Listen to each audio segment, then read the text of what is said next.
Assalamualaikum. Hari ini saya ingin membuat presentation tentang slide presentation. Dan tajuk projek saya ialah Energy Power Saver. Dan nama saya Karen Memak Sofi. Nombor kad metrik 03 DET 18F 1999 daripada kelas DET 5D. Isi kandungan slide saya adalah nombor 1 pengenalan, nombor 2 metodologi, nombor 3 hasil dapatan, nombor 4 kesimpulan dan cadangan, nombor 5 pengurusan projek.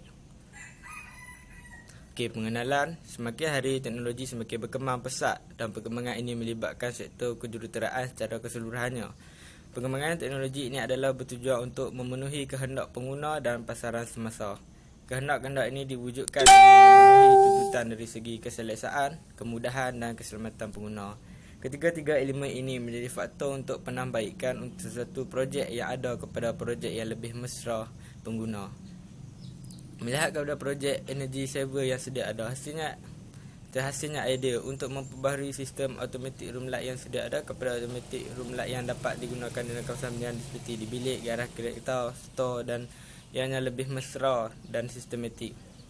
Projek ini berfungsi untuk mengurangkan tahap pembaziran tenaga elektrik. Pembaziran ini dapat dikurangkan dengan adanya lampu yang secara automatik akan terpadam jika tidak orang. Hal ini secara langsung dapat menjimatkan tenaga elektrik di rumah anda. Penyataan masalah. Pengguna sering terlupa untuk menutup suis lampu dan membazirkan tenaga elektrik. Poin kedua, sikap masyarakat yang sering melakukan pembaziran menjadi semakin parah. Objektif kajian adalah poin yang pertama, untuk mereka bentuk sebuah lampu automatik mesra pengguna. Poin yang kedua, untuk membangunkan sebuah lampu yang dapat menjimatkan tenaga elektrik.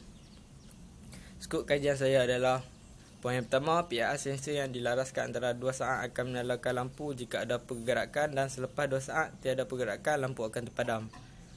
Poin yang kedua, boleh digunakan di pelbagai tempat seperti bilik, ruang tamu, store dan lain-lain. Selain itu, keluasan sensor PIR adalah 180 darjah.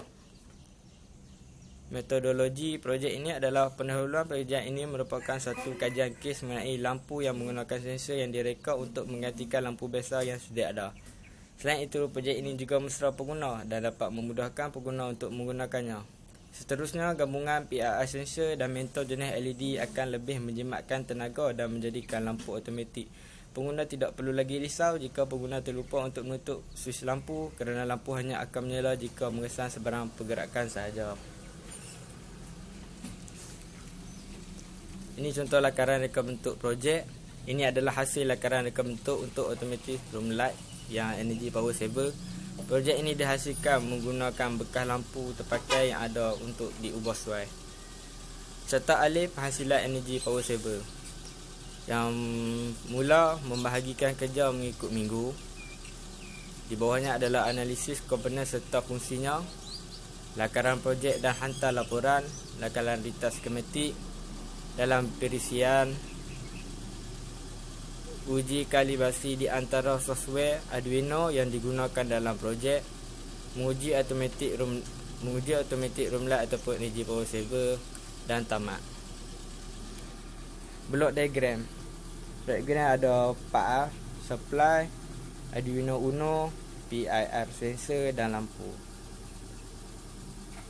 Hasil dapatan yang diperoleh penyelidikan projek ini adalah: penyelidikan telah dapat mencipta projek dengan baik dan sempurna. Projek ini dihasilkan mengikut objektif projek yang dibuat.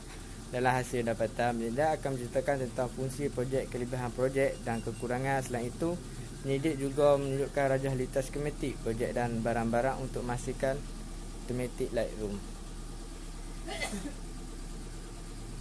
Dan saya ingin menunjukkan projek saya.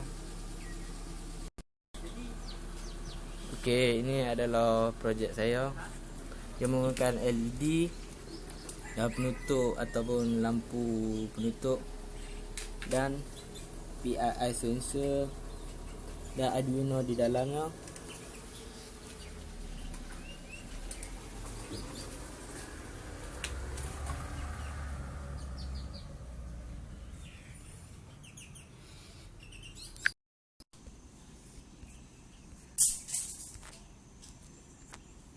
Kesimpulan dan cadangan. Kesimpulan yang dapat dibuat dari hasil kajian projek energy power saver adalah pencipta dapat menghasilkan projek seperti yang dirancang.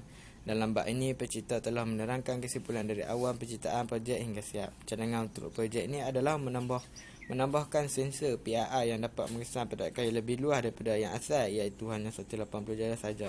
Seterusnya, menambahkan kipas atau solar di dalam cadangan supaya dapat mencapai matlamat untuk menghasilkan yang lebih maju dan mengikut peredaran zaman. Ini contoh PCB layer saya dan skematik.